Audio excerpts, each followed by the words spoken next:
Hello all, in this video I'll be showing off what I've done to my Glock 45 here, and then give some rationale as to the reasons why I've done these things. Now the reason why I'm making this video is not because somebody asked or any sort of particular reason like that, it's really because I'm currently injured and I'm recovering. I got into a rather gnarly car accident last month and the other driver's fine, but my truck got totaled and my back got some injuries. And as such, I'm not going to be going shooting for a little bit while I give my body some time to recover, but I still wanted to get some videos out. So I thought, well, we're getting into the cooler season, and this is a gun that I tend to carry as we get into the cooler season. So I thought that I'd go over what I've done to this pistol, and then the rationale as to why I've done these modifications. So the base gun that I have here is a non-MOS Glock 45. If you don't have the encyclopedic knowledge of Glock models, the Glock 45 is effectively a Glock 17 frame, but with a Glock 19 length slide.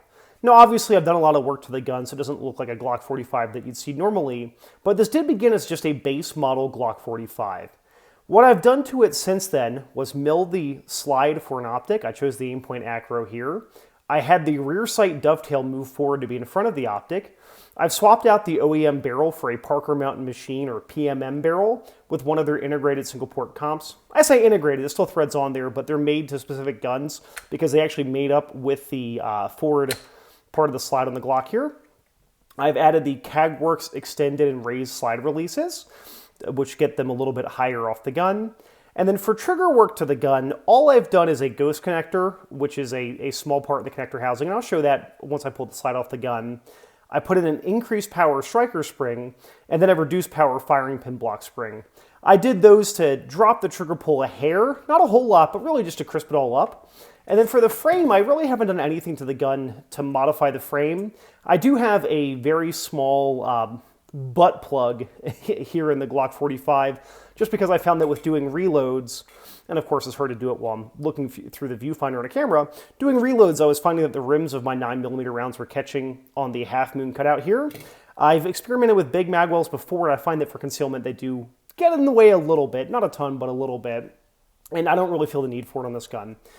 So let's start from the top down. So why did I mill the slide? Well, you know, we live in the era of red dots, and I was an early adopter, relatively speaking. Obviously, there were many people before me, but I got my first red dot gun back in 2019. I had a VP9 milled by ATEI, and there are certain benefits to using a red dot. Obviously, there's a training curve there, but you know the big thing is that we're going from lining up three things with the rear sight, the front sight, and the target, to just lining up the glowy box here and then the target.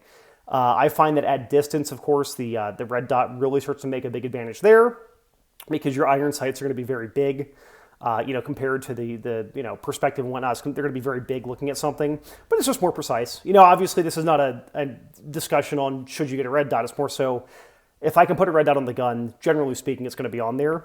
Why did I go the ACRO P2? Well, I've got a lot of experience with the RMRs and the ACROs. I've been using both of them since they came out, really. I got my first ACRO in mid-2020, and I've been using RMR since like 2017. I like the P2. I wanted to experiment with it on a shorter gun because the weight of the optic does play a part in reliability in a lot of smaller guns or in longer slided guns where there's, you know, you're monkeying with the weight of the gun. And I wanted to see how it would do on a compensated gun because my plan was to compensate this gun from the start. So I've had this ACRO on here since I had the work done on this gun about close to 2 years ago. It was about February, March 2023. But this is an ACRO that I've owned since mid-2022. This one has not broken or had any issues. All I've done to it, as you can probably tell, is swap the battery cap from the crappy plastic ones that ship on these guns to a cruciform aluminum one that I think is made by Tango Down. I have a review for this, for the battery cap in particular. Anything that I've reviewed, whether it's on YouTube or on the website, primerpeak.com, I'll link down below. So of course we milled the gun for the optic. And then the iron sights, they are black on black Ameriglow. Of course, you can see the dot there, but they're just black on black Ameriglows, serrated rear, serrated front. Why did I go rear sight in front of the optic? Well, again, I have an article on this plus a video. The long and the short is that this helps to protect the optic better from carbon fouling coming off the ejection port of the gun. If I need to rack off of anything, the iron is a little bit better there than the front window of the optic. And yeah, there's the aluminum housing, and they've got extra panes of glass on the ACRO, but I'd rather use the rear sight if I can. And then this is less of a thing for me and more of a thing for newer shooters. I find that having the irons in front of the optic generally make it a lot less confusing for newer shooters to get used to using the red dot. When you have the picture where it's rear sight, optic, front sight, for a lot of people it's a little bit more confusing. I find that this is better for newer shooters, and for me, I like the benefits of having the rear sight to protect the optic there. One thing that I did forget to mention, of course, I talk about all the things I've done, I have a striker control device here on the back of the gun. When I pull the trigger, you can see that the rear slide plate here hinges out. What that does is it allows me to put my thumb on the back of the gun, and as I'm reholstering, I can basically have an extra security layer that if something were to get inside the trigger guard, my thumb's there to prevent the gun from being able to fire. As someone who's carried a lot of hammer-fired guns over the years, I started off with DASA guns. Well, I started off with Glocks, and then I moved to DASA guns when I was a young, early 20s guy. I like this extra level of security. It does not impede the reliability or the trigger pull or anything there. They are kind of pricey. I've owned ones from Langdon and ones from the old Tau Development Group. They're all pretty good. I wanted to touch on that before I moved a little bit lower. The PMM barrel, again, I wanted to have a comped gun. I like how comped guns shoot. The reason why I chose the PMM comp in particular is that I had one of these on a Glock 17, which I've got footage of here on the channel that I've shot competition with and whatnot.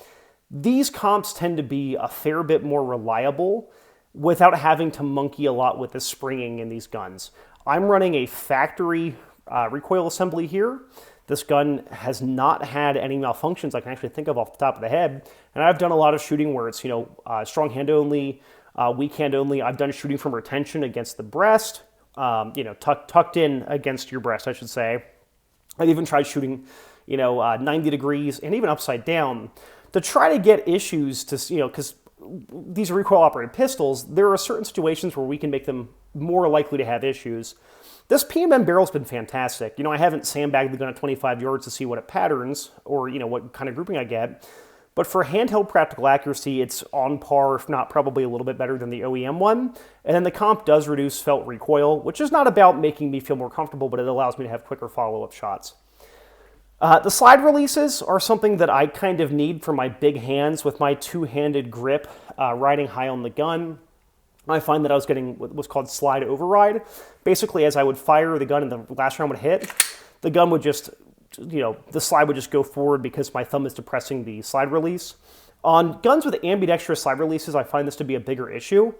Again, without going too deep into the math with it, a big part of it that I notice is that the springs for our slide release assembly that are used to kind of, the follower hits that and it locks the gun open when the gun's empty. They don't usually put bigger springs in the guns that have ambidextrous slide releases, but we have twice the weight, give or take, using that same spring. Like on my Gen 2 Glock, I haven't found a need for these. But all the Gen 5 guns I've owned that are ambidextrous slide releases, I've found the need for these. So it's been a thing that I've preferred there. I'm going to lock the gun open, verify that we are empty. We're going to pull the trigger, pull the slide back a hair, take the slide off of the frame here, and kind of show what I've done to the internals of the gun. So again, I'm still using like an OEM trigger bar. It's gonna be hard to see with the lighting here. We have the different slide releases, and then I'm using a Ghost connector. It's one of like the 3.5 connectors. It's in here inside the ejector housing, and that's made it up with a very dirty slide, obviously, but I'm using a reduced power a firing pin block spring, so that the spring here, this really plays with this modifies the trigger pull weight. And then I have an increased power striker spring, so I'm going to do this and I can kind of monkey with it. Basically, that's to ensure that we're getting reliable ignition of rounds. I've never had a failure to detonate with this that was firearm related, so I can't complain there.